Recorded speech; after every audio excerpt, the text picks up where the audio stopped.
नमस्कार दोस्तों and welcome to planet 4।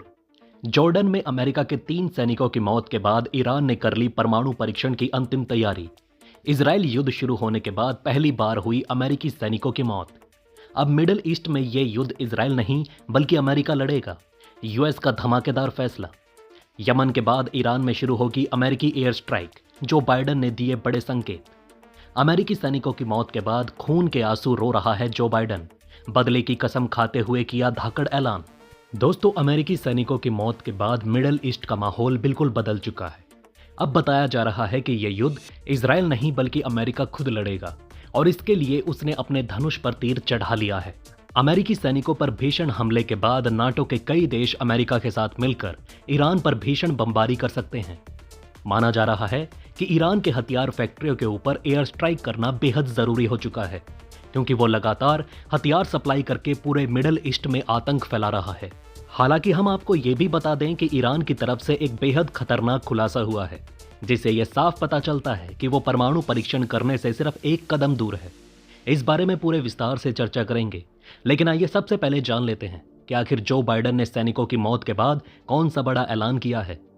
दोस्तों, आप सभी ने न्यूज में देख लिया होगा कि जॉर्डन के पास सीरिया की सीमा के एकदम नजदीक एक अमेरिकी मिलिट्री बेस पर भीषण आतंकी हमला हुआ। यूएस सेंट्रल कमांड के अनुसार इस अटैक में 3 अमेरिकी सैनिक मारे गए और 25 घायल हुए। गाजा युद्ध के बाद यह पहली बार है जब मिडिल ईस्ट में दुश्मनों की फायरिंग से अमेरिकी सैनिकों की जान गई। खबरों के मुताबिक इस हमले के पीछे ईरान के सपोर्ट वाले मिलिशिया का हाथ हो सकता है, जो सीरिया, इराक, लेबनान और लीबिया में एक्टिव है। इस हमले के बाद यूएस प्रेसिडेंट जो बाइडन ने बदला लेने की धमकी भी दी है। बताया जा रहा है कि मिडिल ईस्ट में बढ़ते आतंक को कम करने के लिए ईरान की ताकत को कम करना बेहद जरूरी है।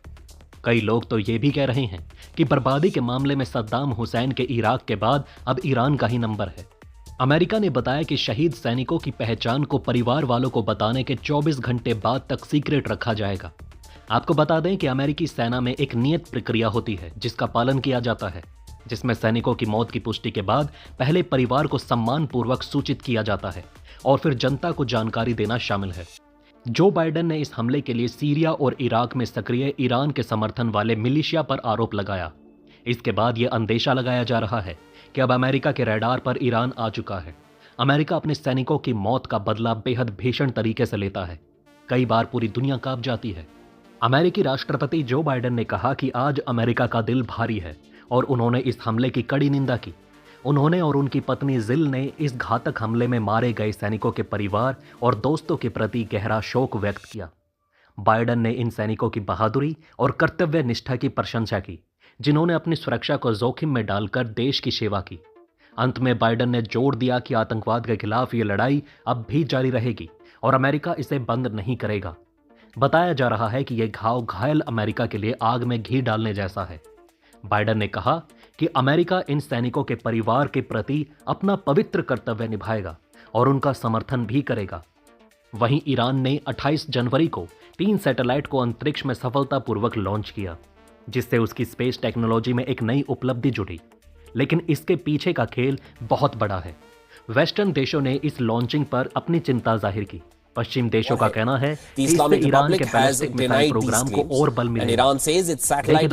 परमाणु परीक्षण और सैटेलाइट लॉन्च के बीच गहरा नाता है। आपको बता दें कि सैटेलाइट लॉन्च के लिए इस्तेमाल की जाने वाली रॉकेट तकनीक और बैलिस्टिक मिसाइल तकनीक में कई समानताएं होती हैं। पश्चिमी देशों को यह चिंता है कि ईरान द्वारा अंतरिक्ष अनुसंधान के नाम पर विकसित की गई इस तकनीक का उपयोग लंबी दूरी के बैलिस्टिक मिसाइल विकसित करने के लिए किया जा सकता है। बैलिस्टिक मिसाइल का उपयोग परमाणु हथियारों को लंबी दूरी तक पहुंचाने के लिए किया जा सकता है। यदि ईरान इस तकनीक को विकसित करता है तो इससे परमाणु हथियारों के प्रसार का खतरा बढ़ सकता है। ईरान का यह सैटेलाइट लॉन्च ऐसे समय पर हुआ जब मिडिल ईस्ट, खासकर गाजा पट्टी में इजराइल और हमास के बीच युद्ध चल रहा है और इलाके में तनाव बढ़ चुका है। यह भी ध्यान देना महत्वपूर्ण है कि अंतर्राष्ट्रीय प्रतिबंधों के कारण ईरान ने अपने अंतरिक्ष प्रोग्राम को काफी हद तक स्वतंत्र रूप से और अपने स्वयं के संसाधनों से विकसित किया है।